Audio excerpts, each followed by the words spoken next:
Bonjour Naomi, je suis vraiment ravie de t'accueillir pour cette troisième édition de Pause Libre. Comme certaines autres intervenantes, tu commences à faire partie des murs. Voilà. Des meubles ou Euh, des murs? des meubles, des Des murs, murs, je enfin me voilà, fais. t'es une, comment dirais-je, une constante, un pilier.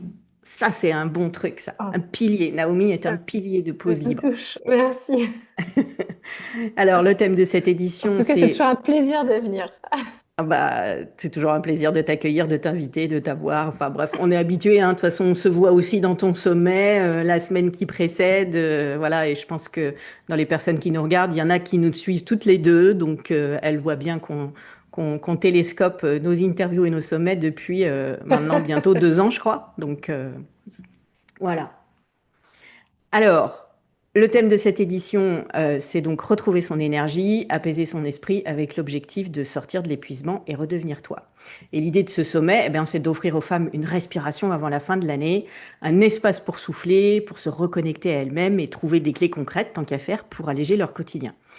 Et donc aujourd'hui, je suis particulièrement heureuse de t'avoir avec moi parce que ton approche autour de la parentalité, des mamans de demain, de l'éducation des enfants de demain, des adultes de demain, pardon, ton expertise, eh ben, ça s'inscrit parfaitement dans cet esprit, redonner du sens, de la douceur et du souffle au quotidien. Alors merci d'être là et de venir partager ton expérience avec nous. Je vais te laisser te présenter pour celles qui peut-être ne te connaissent pas encore. Et puis après, on enchaîne si tu veux bien. Yes, merci. Merci beaucoup, Ludivine. Ouais, mais moi, je suis Naomi. Je suis épouse, maman de 8 enfants qui ont à chaque fois ça change, c'est dingue ces enfants, qui ont entre 8 ans et 21 ans. Ça change chaque année, c'est incroyable ça. Faut suivre. Et c'est ça, faut suivre, oh là là. Allez. Et du coup, je suis coach parental aussi. C'est vrai que mon focus, c'est toujours d'élever l'adulte de demain, d'être maman de demain. Donc, je ne veux pas vous spoiler, mais je pense que quand on pense à l'avenir et qu'on pense déjà à demain, ça élimine beaucoup de problèmes aujourd'hui, et notamment de charge mentale. On en reparlera. Voilà, je suis aussi expatriée à Maurice. Je fais l'école à la maison à mes enfants. Enfin, j'en ai plus que quatre qui font l'école à la maison, mais c'est quand même déjà ça. Voilà, et voilà, et on en reparlera du reste. Bon. Alors justement, pour celles qui te découvrent, comment est-ce que tu décrirais ton approche en tant que coach parental ou coach des mamans? Mon approche, elle est issue un peu de mon histoire. Je suis une maman ambitieuse, ambitieuse pour ses enfants. Pas dans le mode tu seras docteur et puis voilà, il faut que tu réussisses dans la vie, mais en mode, en fait, ça vient d'un déclic un petit peu quand, je sais plus si j'étais enceinte ou si c'était avant, c'est un peu, mais en fait, je voyais un peu l'adolescence et je croisais beaucoup d'adolescents autour de moi et en fait, ça me faisait pas rêver, ça me faisait même un peu peur.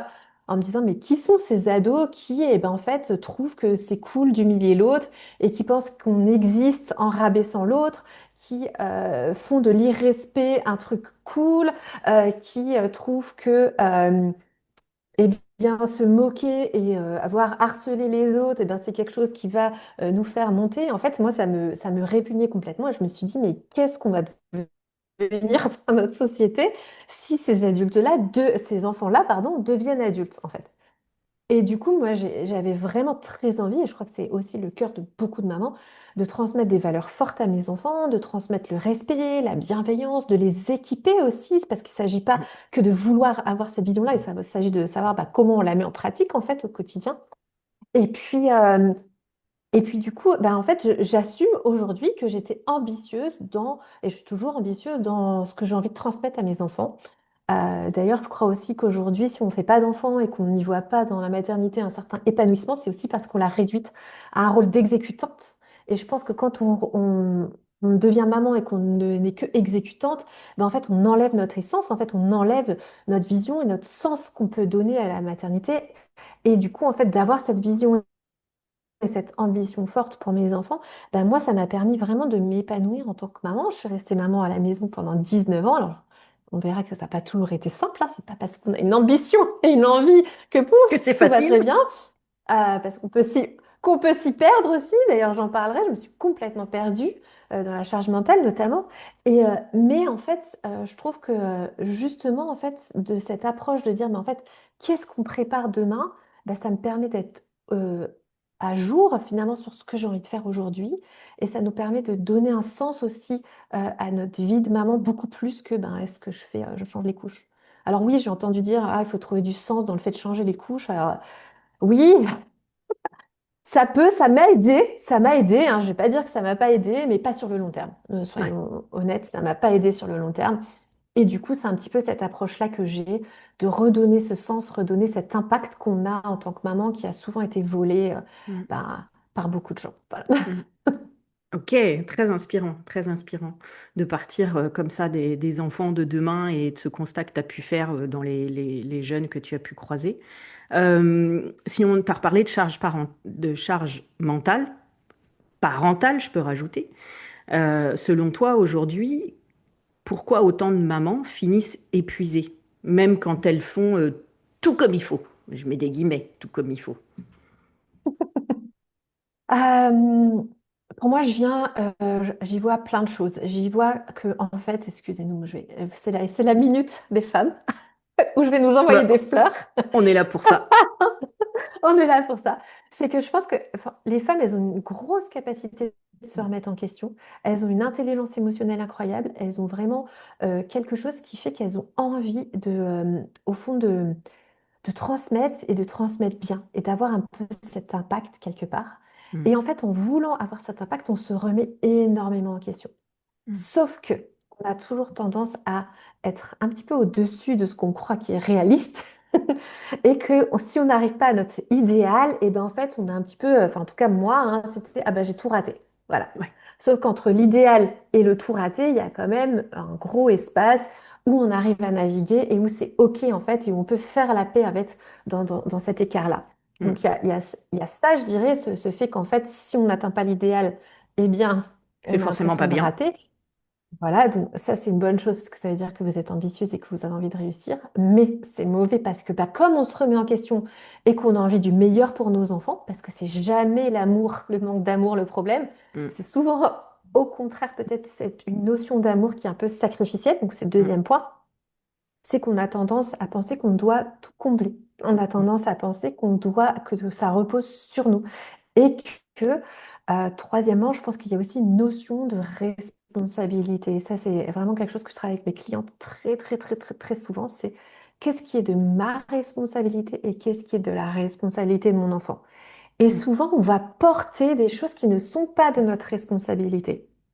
mm, Je prends un exemple concret. On va porter sur le fait que c'est notre responsabilité si notre enfant échoue à l'école, par exemple. Alors que je pense que notre responsabilité, c'est bah, comment on le prépare, comment on l'entraîne, comment on l'aide à travailler parfois son mindset, sa confiance en mm, soi, enfin, voilà, tout ça. Ça, c'est notre responsabilité. Le résultat n'est pas forcément notre responsabilité. mm, Et donc, du coup, il y a un écart souvent et on va avoir tendance eh bien, à se charger, à vouloir en faire plus, à vouloir mettre plus d'efforts qui vont souvent nous épuiser, en tout cas, par exemple, pour cette charge mentale-là. mm, Et il y a aussi cette idée de il faut que je fasse tout. Enfin, moi, je sais pas, mais vous, moi, le piège, mais c'est tout doit être fait pour libérer ma tête. Parce que j'avais une liste dans la tête, c'est pas possible. Et donc, du coup, tout doit être fait le plus vite possible pour que après je me repose. Et il n'y a pas de plus grand mensonge que le après je me Après. reposerai. Croyez-moi, Il n'y a jamais je me d'après. reposerai après. Non, il n'y a jamais d'après. Et pour moi, mon après, ça s'est terminé en crise de pleurs parce que mon après, c'était déjà à 22 heures, j'arrivais à peu près à coucher les enfants, j'avais à peu près pris une douche. Je dis à mon mari, ah ben, je reviens 2 secondes, je vais juste mettre mon sèche-linge à sécher parce que c'est la nuit, tu comprends, économie d'électricité. Je reviens dans 5 minutes et puis on pourra se faire un petit épisode tranquillement en amour.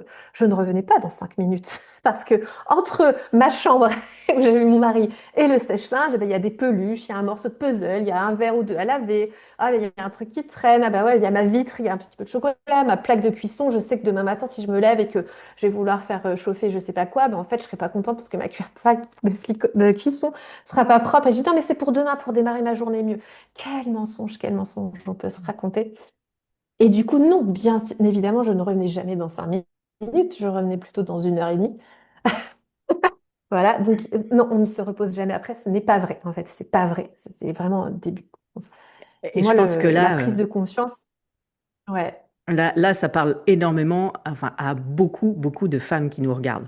Je pense qu'il y en a énormément qui vont se reconnaître. Mettez un petit mot sur moi sous la vidéo si vous vous êtes reconnu parce que Ah ouais. je suis prête à parier qu'il y a quasiment toutes les femmes qui se reconnaissent si elles sont là aujourd'hui et inscrites à ce sommet, c'est que c'est la vie qu'elles ont aujourd'hui et qui leur pèse de manière invisible en plus. Les mamans, souvent, c'est un vrai poids invisible qui ne se voit pas à l'extérieur et qu'on ne s'autorise pas à montrer en plus, parce qu'on a honte, parce qu'on se sent coupable. Alors, comment toi, tu Ouais, puis, abordes ça avec tes clientes, cette charge invisible? ah, alors, je ne parle pas vraiment de charge invisible parce que c'est ton travail, par exemple. Moi, j'en parle de manière éducative. Ouais. Dans le sens où on est notre premier outil éducatif, en fait. En tant que maman, on est notre premier outil éducatif. Et tu parles des choses invisibles, mais derrière ce fait qu'on se reposera après, il y a d'autres choses qui sont invisibles et qu'on ne voit pas et où on a un petit peu, c'est que bah, du coup, on commence à nourrir un petit peu d'amertume envers notre mari en disant, mais quand même, il voit comment je trime, franchement, c'est abusé, c'est dégueulasse. Je dis des gros mots. Franchement, et puis du coup, en fait, on revient, mais on est vachement énervé et on regardera jamais cet épisode parce que j'ai juste envie de me coucher et de faire la gueule. Voilà. Le matin, ça va se rejaillir à. Bah, moi, c'était clairement des pleurs, hein, parce que bah, pendant une période, j'avais des enfants, j'ai eu 4 enfants en 3 ans et demi. Donc, si vous voulez, la petite enfance est restée longtemps chez moi. Et le matin, bah, je voulais les rendre autonomes. Donc, du coup, je leur donnais des verres. Je voulais pas trop avoir le biberon, tu vois, par exemple. Mais du coup, bah, en fait, systématiquement, les matins, il y avait 1 ou 2 verres de lait renversés ou 2 tasses de lait renversées. Et en fait, moi, ça me faisait péter un câble, quoi. Soit je hurlais, je pleurais, et je me dis encore un verre de lait, je me rappelle très bien.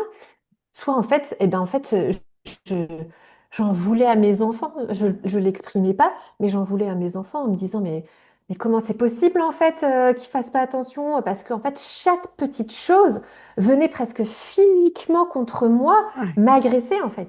Et du coup, bah, moi, mon mécanisme de défense, c'est Les c'est pleurs. l'agression. Donc, je me sens agressée, j'agresse. Voilà. Ou les pleurs aussi, des fois, de temps en temps. Les Mais pleurs. plus facilement l'agression et les choses. Et donc, du coup, en fait, moi, ce que je dis avec mes clientes, c'est que je parle du fait que c'est absolument nécessaire de être bien nous-mêmes, en fait. Parce qu'en fait, on a beau avoir une vision, et donc moi, c'était dans le piège dans lequel j'avais, parce qu'en plus, j'avais cette frustration de dire, mais en fait, j'ai envie de faire autre chose. Moi, j'ai envie de parler à mes enfants, j'ai envie de transmettre des choses, j'ai envie d'avoir des super conversations philosophiques avec eux, ou voilà, juste de réflexion, parce que c'est ce que j'aime faire avec eux. Mais en fait, j'étais perdue au milieu de mes lessives et puis mes enfants qui commencent à s'habiller tout seuls. Et puis en fait, ils disent, ah, bah, je vais mettre ce t-shirt-là, maintenant finalement je vais mettre celui-là. Et puis finalement, je me retrouve avec 10 t-shirts à laver en une journée. Et donc, voilà, je dis, mais en fait, il faut que moi, je sois bien, en fait. Et on le sait tous, parce qu'à un moment donné, on a été bien. Et à un moment donné, on sait que quand on va bien, la famille va bien et on est en mode transmettre. Et donc, du coup, pour nous, c'est prendre soin de son premier outil éducatif qui est nous-mêmes et qui est le plus précieux pour nos enfants. Donc, je l'aborde un peu de ce sujet-là, Mhm. sur ce thème-là, beaucoup avec mon témoignage et beaucoup sur le fait de, du coup, maintenant, comment on fait? Oui. Parce que, bah oui, il faut les faire, ces choses-là. Mais Ludivine, il faut les faire. Mais quand? J'ai pas le temps? Ah, j'ai pas le temps. Alors, là, c'est là où moi, j'aime bien venir avec ma casquette de coach parental, c'est qu'il y a deux choses. C'est d'abord, on élimine. Mm. On élimine. Par exemple, moi, je sais qu'à un moment donné, ça me saoulait trop de ranger les livres de mes enfants qui lisent énormément. Bah, simplement, je rangeais les livres, en fait, et je ne sortais la caisse que quand ils lisaient. Et ils avaient un jouet que quand la caisse était rangée. Pareil pour les jouets, je faisais un tour de jouets. C'est-à-dire que déjà, j'ai limité les jouets aux jouets qui me plaisaient, que je trouvais beaux et de qualité, ce qui était, voilà, je vais faire de la pub, mais c'est les Lego et les Playmobil. Mhm. Basta, que ça. Et du coup, on limite moins de jouets, moins de rangements. Mm. Voilà. Et du coup, je limitais aussi parce que ben, les Lego, comme je dis, garçons des filles, les Playmobil, ben, j'avais des Playmobil, c'est très genré chez moi, hein. Des Playmobil chevaliers et des Playmobil princesses. Eh bien, en fait, les garçons avaient le droit à une caisse de Playmobil. Par exemple, si tu sors les Playmobil chantier, tu ne sors pas les Playmobil chevaliers. Et du coup, on fait un roulement. Et c'est-à-dire que quand la caisse avec pas beaucoup de Playmobil de chevalier, ils veulent changer, je dis OK, mais on range d'abord. Et donc ça, c'est le deuxième truc, c'est d'apprendre à notre famille qu'on n'est pas l'esclave. Et moi, ça a vraiment beaucoup changé dans mon mindset quand j'ai dit, mais en fait, je ne suis pas là pour être l'esclave de ma famille. Mm. Je ne suis pas l'esclave de ma famille. Et en fait, je réalisais que je me comportais comme un esclave. Et à partir du moment où j'ai changé ça dans ma tête, eh bien du coup, j'ai travaillé la collaboration, j'ai Mhm. travaillé le partage. En plus, moi, je fais l'école à la maison, donc on a le luxe que mes enfants ne soient pas à l'école de 8 heures à 16 heures chaque journée. Et donc, je me suis mis à transmettre dans cette charge de maison. C'est-à-dire que on fait le repas, on dit ok, tiens. Tiens, est-ce que ça te dit qu'on fasse ça ensemble? Bah tiens, du coup, en fonction de leur âge, bah, tiens, tu vas me chercher 10 pommes de terre. Allez, va chercher 10 pommes de terre. Ok, juste un truc. Ok, bah maintenant, si tu veux, il faut aussi les laver. Est-ce que tu veux les laver? Oui, non. Ok, d'accord, bah, je le ferai. En tout cas, merci. Tu veux faire autre chose? Oui, ah bah, je te donne une autre mission. Et en fait, ça a commencé comme ça quand ils étaient petits. Et puis aujourd'hui, maintenant, et ben en fait, c'est devenu une routine, clairement. Je termine de faire l'école à la maison à 11h30 avec mes enfants. Ils savent que direct après, je vais préparer le repas et naturellement, ils arrivent et me disent, mais qu'est-ce qu'on mange? Il faut sortir ça du frigo. Ah bah, je vais faire ci. Ah bah, je vais faire ça. Alors, c'est pas tous les jours, hein. C'est pas Mhm. magique non plus. Mais en tout cas, c'est devenu quelque chose qui est familial. Et là, je sais que je ne suis plus esclave de ma famille parce que, bien sûr, il y a encore des choses que je demande, mais il y a aussi beaucoup de choses que je ne demande plus. Donc, c'est en Mhm. progression. C'est normal que ça ne soit pas parfait. Mhm. Mais du coup, en fait, le fait de vraiment faire ça, non seulement, eh bien, ça change, mais en plus, du coup, j'ai cette vision de l'adulte de demain qui dit, qu'est-ce que je leur apprends en fait? Quelles sont les compétences qu'on travaille en faisant ça? Et du coup, ça m'aide beaucoup à me dire, mais en fait, non. Là, je suis en train de faire un vrai acte éducatif Mhm. parce que là, je suis en train de leur apprendre des compétences relationnelles. D'ailleurs, pour ceux qui l'ont lu, il y a le livre Chasseur-cueilleur parents qui est très intéressant à ce niveau-là parce qu'il explique que les civilisations mayas, je crois, eux, c'est ça en fait. Ils ont pas d'adolescence déjà, c'est un autre sujet. Et en fait, l'idée de la famille, c'est de simplement vivre ensemble et de préparer, de partager les tâches ensemble. Et en fait, ça apprend beaucoup de compétences et ça fait des enfants qui sont naturellement matures, qui sont naturellement réfléchis, qui ont des responsabilités, donc le sens de responsabilité, tout à fait naturellement. Et ça, c'est... Voilà. Mhm. Donc, Tu mets en même temps, on baisse la charge mentale et en même temps, en fait, on élève l'adulte de demain. Ouais. Donc, Il y a l'épuisement, pour moi, un mot central là-dedans, c'est la responsabilité, que ce soit la nôtre ou celle des enfants. Il y a plusieurs choses qui me sont venues à l'esprit pendant que ouais. tu nous parlais de tout ça. Alors moi, je n'ai qu'une fille, hein, mais tu parlais des jouets et si c'était pas réglé de la même manière que toi, avec il y a telle collection qui sort et l'autre ne sort que quand la première est rangée. À une époque, ma fille, elle avait une toute petite chambre, donc il y avait très peu de place pour étaler les jouets. Et j'avais alors après chacun se fait son avis, mais j'avais aussi briefé les grands-parents parce que je voulais pas qu'elle croule sous une montagne de jouets. Donc les Noëls, c'était Mhm. briefé. Je veux ça ou ça, parce que je sais que ça lui plaît et tout ça, mais c'était pas en mode, parce que moi, gamine, je me suis vue j'étais petite fille unique et fille unique, et je me suis vue avoir des montagnes de trucs que tu regardes pas. On le sait, les enfants, ils regardent un truc 20 minutes et puis après, Mhm. ça passe à autre chose. Ça, et en fait, ce qui m'est venu à l'esprit, c'est ce côté régulé que tu as mis en place, où certaines personnes vont peut-être dire que, ah ouais, mais c'est bridé, l'enfant. Mais non, c'est justement poser un cadre avec ces notions d'ordre, de rangement, de conscience des choses, je trouve moi, et encore une fois, chacune se fait son opinion, que on dit que les enfants, ils ont besoin d'un cadre pour grandir, pour mieux grandir. Et je trouve que ça fait partie aussi de ce genre d'organisation, d'un cadre qu'on peut poser sans qu'il soit forcément militaire. Voilà, je crois que tu es passé par une phase un peu militaire, justement, qui t'a épuisé. J'ai un Oui, souvenir un petit peu, de oui, ça. parce que en fait, mais c'est parce que j'étais toujours en logique d'esclave. Donc, tant Mm, qu'on est en mm, logique d'esclave, bah forcément, tout le cadre qu'on va essayer de faire millimètre, bah, en fait, il faut le porter nous-mêmes, en fait. mm. Donc, forcément, ça va pas. Et Et puis, quand bah, tu... par rapport aux jouets, c'est aussi sympa. Tu vois, par exemple, mes enfants, ils ont des caplas qui sont des petits bâtons en bois Ouais, avec plein de constructions.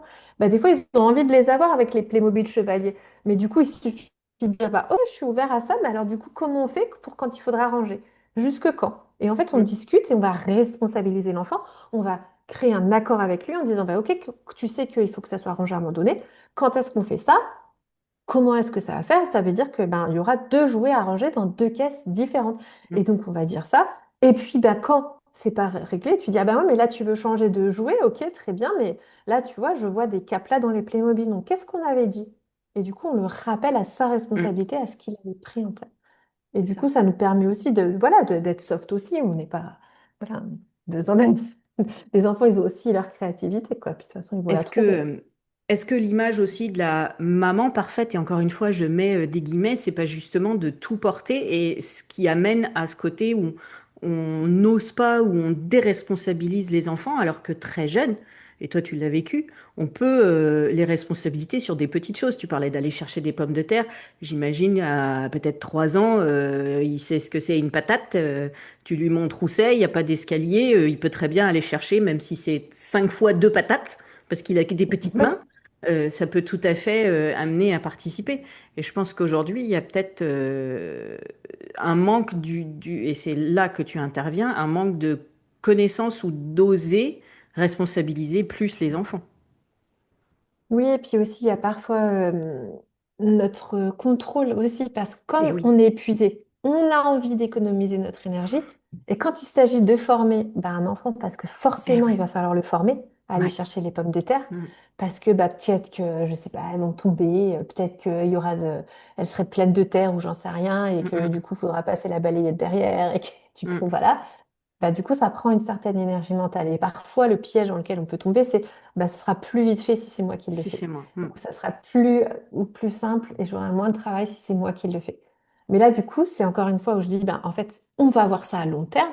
Est-ce qu'à Ouais. long terme, parce que moi, j'ai plein de mamans qui viennent et puis qui me disent, ben, franchement, mon enfant, il est ado, il fait rien à la maison, il regarde l'écran, il arrive à table, il se met les pieds sous la table, il demande ce qu'on mange, et puis après, il se lève et il part. Et Mm. elles ont ce sentiment d'ingratitude Ouais. profond Mm. parce qu'elles ont l'impression d'être un hôtel et un majordome, Ouais. mais en fait, ça vient pas de n'importe quoi, en fait. Ça vient du fait que, ben, en fait, on a besoin de les responsabiliser. Et souvent, on a aussi tendance à vouloir chercher des excuses aussi en disant, ah bah il a été à l'école toute la journée, ah bah si, bah toi, t'as pas été au travail toute la journée? Mm. Mm. Quoi, t'es resté à la maison? Ou même t'es maman au foyer, ben quoi? Du coup, parce que t'es maman au foyer, c'est que t'as rien fait à la maison. On le sait tous, hein, qu'une maman au foyer ne fait pas rien à la maison. Mm. D'accord? Et on se dit, bah quoi alors? Et puis du coup, parce que il a été à l'école la journée, du coup, il n'a pas à apprendre des compétences essentielles de vivre ensemble? Bah non. Bah non, en fait. Et voilà, et c'est des petites choses, tu vois, et on a aussi envie, parfois en tant que maman, d'alléger l'inconfort de l'autre, de notre Mm. enfant. Et Mm. on se dit, ah ouais, mais il va le faire en soufflant, j'ai pas envie d'entendre qu'il souffle. Ah ouais, mais peut-être que ça a été dur sa journée, j'ai pas envie de lui imposer ça ensemble. Parce que nous-mêmes, si on est en mode esclave, c'est assez fort comme mot, hein, je dois Ouais, l'avouer, ouais. hein. Ouais, Mais ouais. c'est fait exprès, hein. Mais si Ouais. on est en mode esclave, ben en fait, nous, ça nous saoule en fait de faire tout ça.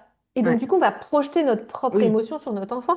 Mais en fait, si ça devient quelque chose de normal et de dire, ah bah tiens, là, c'est le moment qu'on mange tous ensemble, bah allons-y, préparons le repas. Bah tiens, tu peux pas me chercher 3 pommes de terre ou 10 pommes de terre et puis bah, t'as qu'à juste les poser là, après je le ferai, t'as juste ça à faire, je te demande juste ça, bah, ok. Et si pour nous c'est naturel, bah ça va déjà être Mm. naturel. Mais là, Après, il y a- tu parles d'un Everest, je pense, pour certaines femmes, dans cet exemple que tu donnes. Comment tu les amènes déjà, je pense, à dépasser peut-être la culpabilité, parce que, ou à dépasser le stade mode esclave, comme tu dis.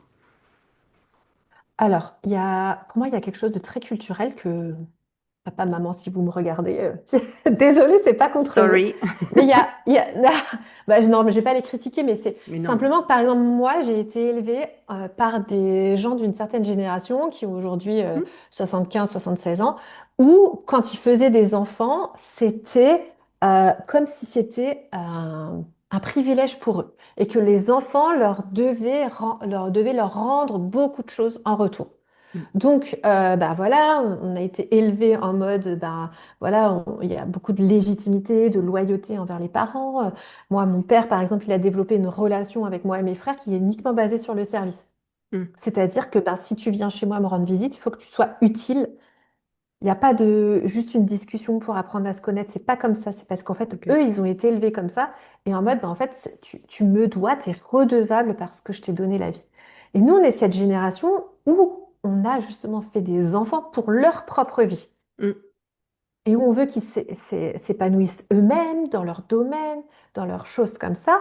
Et donc, du coup, on a ce décalage à l'intérieur entre les deux. Et donc, du coup, c'est très difficile pour nous de demander des services. D'ailleurs, rien que de le dire, Ouais. ça montre qu'on a souvent été élevé avec cette mentalité-là, tu vois. Parce qu'en fait, c'est pas un service, c'est juste la vie normale.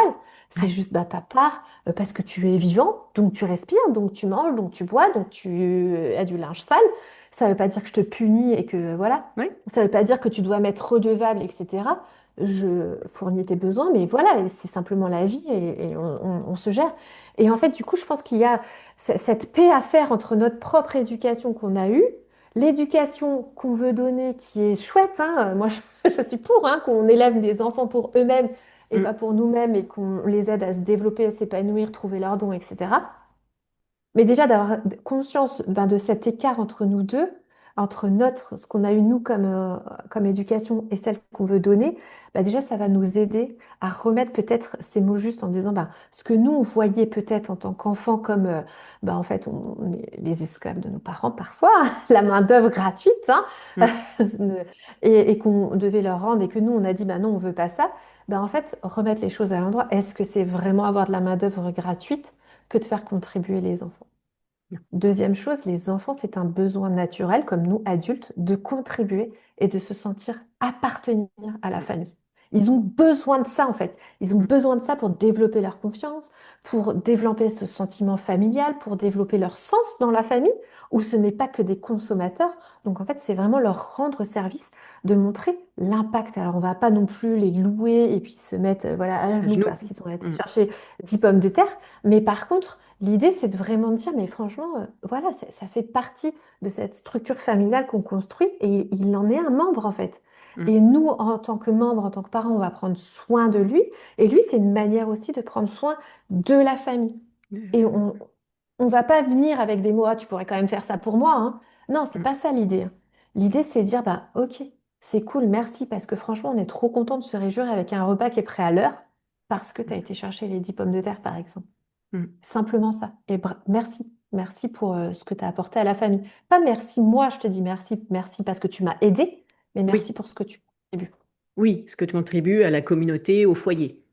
Ça Mm. Ouais. dépersonnalise le côté Ouais, dette, comme tu disais tout à l'heure. c'est ça. C'est Hmm. ça. Et parce qu'ils Et ont besoin aussi. Ils ont besoin de hmm, sentir leur c'est humain de implication. sentir appartenir à un Mm. groupe et tout ça, et ça permet de leur donner un rôle plus important justement que juste consommateur ou juste enfant de. Et Ouais, puis qu'est-ce on que le voit hein, tu. chez les petits, hein. Les Hmm. petits, tu leur fais des fois Ouais. faire quelque chose, ils disent, bon, ils sont tellement fiers de venir Hmm. le faire. Mais en fait, c'est ça entretenir. Hmm. C'est ça Hmm. entretenir. Ouais, moi, Ouais. je fais un parallèle avec mon ancien métier de manager. La majorité des êtres humains que j'ai rencontrés, des employés, quand tu leur donnes une responsabilité, si petite soit-elle, il y a le côté, enfin, ça motive. Ça Mm. donne justement une importance, un rôle dans le fonctionnement du groupe, quoi. Ouais. Et puis à partir d'un certain âge, dans une famille en tout cas, c'est hyper intéressant de laisser choisir sa responsabilité. Hmm. De dire, bah voilà, ok, voilà un petit peu toutes les responsabilités qu'il y a dans la famille, tu te sens à l'aise de prendre laquelle. Et Hmm. comme ça, déjà, ce sera beaucoup plus facile pour lui de collaborer. Hmm. de respecter et puis de dire, bah, ok, t'es sûr, ça correspond à ton emploi du temps, à tout ce que tu veux, tu te sens à l'aise. Bon, après, on peut faire une période d'essai, et puis si ça va pas, bah, tu viens nous dire, on discute. Mais du coup, c'est ça aussi, c'est traiter nos adolescents comme des adultes, en fait, hein. Mm, Ça c'est assez dur à faire, mais pas comme mm, des enfants immatures, parce mm. qu'ils sont complètement capables. Et ça aussi, ça aide beaucoup. Et quel résultat tu vois chez tes clientes justement quand elles commencent à déléguer, c'est peut-être pas le bon mot, mais à générer de la collaboration dans leur foyer. Ouais. Qu'est-ce que tu vois comme Alors, changement chez elles?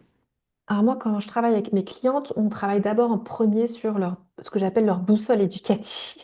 Ouais. C'est la boussole éducative, c'est les valeurs de la famille, c'est ce qu'ils ont envie. Par exemple, on se pose la question, bah ok, ton enfant part de chez toi, avec quel équipement tu veux qu'il soit? Donc, équipement, je parle pas le trousseau. Cartable et Non, je règles et parle tout pas ça. du Mm, trousseau quand on se marie avec les linges, les serviettes. Non, non, je mm, parle vraiment, bah ok, je veux qu'il soit capable de communiquer avec bienveillance, je veux qu'il soit capable d'entendre la critique et de pouvoir avoir des retours constructifs, etc. Et en fait, bah, on travaille sur cette boussole. Dans cette boussole éducative, il y a aussi les limites de la maman, hein, c'est très important, et les règles un petit peu de la famille. Et du coup, en fait, quand on parle de ça, en fait, quand il arrive à cette collaboration, en fait, elles sentent et elles goûtent le fait de vraiment travailler pour l'avenir, en fait, et que leurs enfants commencent à être prêts pour demain. Et elles ont conscience aussi de dire, bah, en fait, un enfant qui commence à être autonome, qui participe, et qui communique et qui gère ça, c'est un enfant qui, dans son travail, va aussi changer des relations.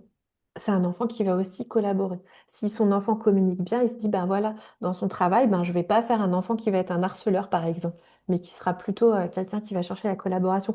Donc en fait, quand je travaille avec mes clientes, vu qu'on travaille avec cette boussole éducative, ben, elles arrivent à voir l'impact qu'elles ont concret sur plusieurs personnes, en fait, au travers de leur enfant. Je ne sais pas si ça Déjà, répond à la question. ça change quelque chose dans leur vision globale de voir ce qu'elles préparent pour leur enfant, c'est ça? Ouais, puis c'est la satisfaction aussi de se dire, ben ouais, en fait, j'ai contribué à élever un adulte comme ça, en Ouais. fait. J'ai pas peur des décisions qu'il va prendre, j'ai pas peur je sais que, voilà, ça c'est grosse chose hein, que mes clientes, elles ont peur que soit leur enfant, ça soit un boulet dans la société, soit qui, euh, qui se rebelle complètement en fait et qui refuse toutes les valeurs. Et Mm, en fait, moi j'aime bien dire, ben, quand on parle de valeurs, c'est beaucoup mieux parfois que de parler de cadre. C'est de mm, dire, bah, ici, dans cette famille, on se parle correctement. Bah, ouais, ici, dans cette famille, on utilise le je quand on veut s'exprimer au lieu du tu. Et mm, ben en fait, ça, c'est des équipements pour toute la vie, en fait. Et ça nous fait du bien aussi à nous en tant que maman, en fait, tout mm, simplement. c'est chouette. J'apprends des choses aussi. Tu sais, moi, je le dis souvent aux intervenantes dans mes sommets, je suis la première spectatrice. Et là, Ouais, moi aussi, c'est ça, grave. et comment tu conseilles alors, tu as parlé de boussole éducative. Le premier pas concret que tu amènes à faire à ces mamans qui viennent te voir, c'est quoi? C'est cette définition des valeurs pour elles et en famille, c'est par là que ça commence, véritablement? Oui, parce que souvent, il y a des mamans qui arrivent et qui disent, ah, mais moi, je ne veux pas influencer mon enfant. Ça, c'est une première truc, une peur d'influencer son enfant. Moi, ce que j'aime bien leur dire, c'est, mais en fait, heureusement que tu influences ton enfant et influence ton enfant, parce que Ouais, de toute façon, il sera influencé. Si c'est pas par toi, et ben, ça sera peut-être par les par copains que tu n'as d'autres. pas choisis, Mm, peut-être par TikTok que tu ne veux pas, peut-être ou par un YouTuber que tu ne veux pas, hein, ou peut-être par des profs qui sont pas forcément un discours forcément bienveillant envers les parents, même si ça commence à changer, ou par d'autres choses. En fait, ils vont être influencés. ouais, Donc, j'ai dit, moi, la première chose que je leur dis, c'est transmettre, élever l'adulte de demain, c'est transmettre une part de nous. Et en fait, c'est ça mm, l'éducation. C'est pas remplir toutes les cases et dire on a fait tout ce qu'il fallait pour que notre adulte soit prêt pour demain. C'est transmettre avant tout qui on mm, est, les transformations que nous on a eues. Et souvent, les transformations qu'on a eues, eh ben, on les a eues à cause de nos échecs, à cause de nous-mêmes, les erreurs qu'on a fait ou les mauvaises expériences qu'on a eues, et ben du coup, voilà, c'est important, hein. Moi, clairement, aujourd'hui, si j'ai envie que mes enfants soient pas des esclaves ou quoi, c'est parce que moi-même, j'ai eu cette prise de conscience-là, et donc du coup, je transmets ça. Et, euh, Et du coup, j'aime bien leur dire, ben, en fait, c'est nous-mêmes qu'on transmet, c'est ça qui a du sens aussi pour nous.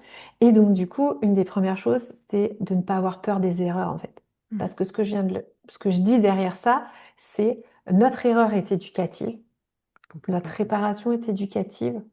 Et en fait, stop de dire je veux pas faire d'erreur parce que je veux pas traumatiser mon enfant. Mm. Tu vas faire des erreurs, on en fait Oui, tous. c'est Mais juste, on est justement, humain. maintenant, l'idée, c'est comment on fait avec cette erreur pour que ben, justement ça devienne un outil éducatif.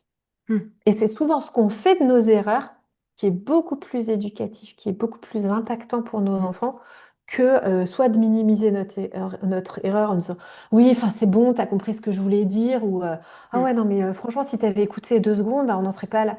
Bah, en fait, non. En fait, non. Mm. Ok, ton discours n'était pas clair. Ah ouais, attends, je recommence. Voilà. On Mm. s'autorise à recommencer. Attends, là, j'ai fait n'importe quoi, j'ai crié ou j'ai pas été spécifique dans ma demande ou je t'ai accusé alors qu'en fait c'est moi qui n'ai pas été claire dans ce que je voulais exactement. Euh, Mm. alors attends, laisse-moi l'occasion de recommencer. Mais ça, mais c'est tellement puissant en fait. C'est Et tellement du coup, puissant. ça... On a peur de se diminuer alors que Mais c'est ouais, tellement l'inverse. et puis ça fait tellement baisser la pression en fait. Mm, mm, mm, Ok, c'est bon. Et du coup, on n'a plus peur de dire, bah ok, la lessive, elle est pas prête. Bah, oh ouais, ah bah ouais, bah écoute, ouais, j'ai pas lavé ton short pour ton match de foot demain. Bah ouais. Qu'est-ce que tu mm, proposes? Et du coup, c'est bah, ok, c'était aussi ta responsabilité de penser mm, à ce genre de foot. Bah ouais, bah, je l'ai pas fait. Bah, ça veut pas dire, ah ouais, je suis désolée. Ah non, non, non. Non, bah ok, bah c'est pas fait. Bah qu'est-ce qu'on fait maintenant ensemble, tu vois? mm. Et ouais. Et tu reviens sur je reviens sur le mot influence que tu utilisé, là, que ça, tes mamans t'amènent comme ne pas vouloir. Mais l'influence est peut-être un mot un peu galvaudé aujourd'hui, mais c'est pas forcément négatif, l'influence, finalement. Non, justement, ouais, ouais, ouais, ouais, ouais. Mm. C'est qu'on a l'impression que si on influence quelqu'un, on va lui enlever son identité. Ouais. Mais en fait, quand on influence quelqu'un, on lui donne une part et on l'aide. Et de toute Mm, façon, on le voit très bien, hein. Nous, quand on entend des choses, on va les refuser. On dit, ah ouais, non, non, non, pas ça, non, ça, mm. pas. Ou peut-être Ouais. qu'on va dire, ah non. Et puis peut-être que dans 5 ans, on dit, ah bah si, peut-être que si, en fait. Mm, Mais du coup, c'est OK, en fait, parce que ça va correspondre à ce qu'on a à l'intérieur de nous et qu'on grandit. Donc mm, moi, je trouve que l'influence, ouais, elle est plus ou moins bonne. Elle nous permet de nous positionner aussi, quoi. mm. C'est ça. Mais du coup, maintenant, c'est aussi bah, Et on laisse la ce qu'on... responsabilité à celui qui est en face de prendre ou pas. C'est Mm, ça. Et par mm, exemple, pour un ado, on a l'impression que notre ado, il a des mauvaises influences. mm. Notre responsabilité, c'est pas de couper notre ado de ses influences, Ouais. tu vois. Sauf si, évidemment, c'est hors la loi, n'est-ce pas? Oui. Mais si, bah, je sais pas, il fume, bah, c'est l'idée de dire, moi j'aime bien dire, poser des questions. Comment est-ce que tu te sens à fumer, par exemple? Est-ce Mm, que ça t'embête? Bah, par exemple, il pleut, tu vois tout le monde sortir pour fumer ta cigarette. Est-ce que tu as l'impression que du coup tu vas manquer quelque chose, manquer une interaction sociale importante, manquer une information ou qu'ils vont organiser une sortie et que du mm, coup tu te sens exclu de ce groupe? Comment est-ce que tu te sens?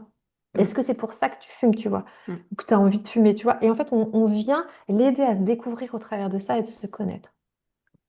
Et c'est ça qui est plus puissant que de dire ah, fume pas ou quoi. Te dire bah ok, qu'est-ce qui te pousse en fait à avoir cette envie de fumer? Qu'est-ce qui te pousse? Et ça, c'est intéressant. C'est hyper, Ça peut voir. hyper puissant tout ce que tu nous dis aujourd'hui parce que c'est un discours qu'on n'entend pas assez. Une fois de plus, je suis tellement ravie et contente de t'avoir invité. Si tu devais transmettre une seule phrase à une maman épuisée qui n'ose plus dire non aujourd'hui, se retrouve esclave justement, ce mot fort que tu as utilisé, ça serait laquelle?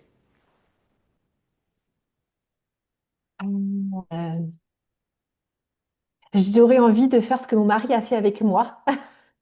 Quand je racontais cette histoire du début où j'arrivais à 23h30, que Mm, j'étais aigrie contre lui et que j'en avais marre et que tout ça, il est venu vers moi, il m'a regardé dans les yeux, il m'a pris par les épaules, donc je te prends par les épaules et je te dis stop, ça suffit, ta journée est terminée. Voilà. Et ça m'a fait cet électrochoc qui fait que ça a complètement changé de voir la détresse dans les yeux de mon mari et de lui dire non mais stop, ta journée est terminée. Et il m'a même dit à partir de maintenant, ta journée sera terminée à 17h. C'est exactement les phrases qu'il m'a dit. Et moi, je me mm, suis dit, non, jamais de la vie. Et j'ai envie de te dire, c'est le même mot. Stop. ta journée est terminée à 17h. C'est osé, mais voilà. Et c'est ce qu'il m'a dit, c'est ce que j'aurais envie de dire, parce que moi, ça m'a sauvé la vie. Très sincèrement, Mm. ça m'a sauvé la vie. Et justement, sur ce fil rouge, tu as un cadeau pour les spectatrices, les participantes à ce sommet. Est-ce que tu veux bien nous en parler? Ouais, bah justement, j'ai construit un cadeau de 6 audios, justement, qui s'appelle le Pari fou à 17h, ma journée s'arrête.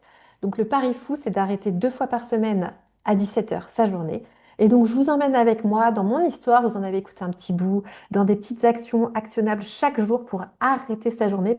Top. Parce que souvent, eh bien, moi, au début, quand j'ai arrêté ma journée, c'était ah, qu'est-ce que je fais? Panique, Panique. c'est le vide, je ne sers à rien, je suis inutile. Et donc, du coup, bah, faire face aussi à ce vide-là, hein, Ouais. voilà. Donc, je vous emmène avec moi pour 6 audios, 6 défis, 6 jours pour oser prendre du temps pour soi. Et surtout, hein, parce que moi, je suis coach parental, c'est de voir bah, quel impact ça a pour nos enfants et pour nos familles. Ouais. Super. Bon, de toute façon, ça sera sous la vidéo ou dans le Ouais. document du programme, mais tous les liens sont disponibles. On peut te retrouver sur Instagram aussi. Tu communiques pas mal. On peut aussi te contacter par ce biais-là. Super. Merci, Naomi. Merci pour le temps que tu nous as consacré, pour tout ce que tu as partagé. Très inspirant et plein de bienveillance, surtout là où on en manque pour soi-même très souvent, j'ai envie de dire. Donc, je vous invite à aller découvrir le cadeau de Naomi. Et puis, bah, merci encore pour ta contribution. Et puis, à toutes celles qui nous écoutent, eh ben, je vous retrouve très vite dans une nouvelle vidéo. Merci.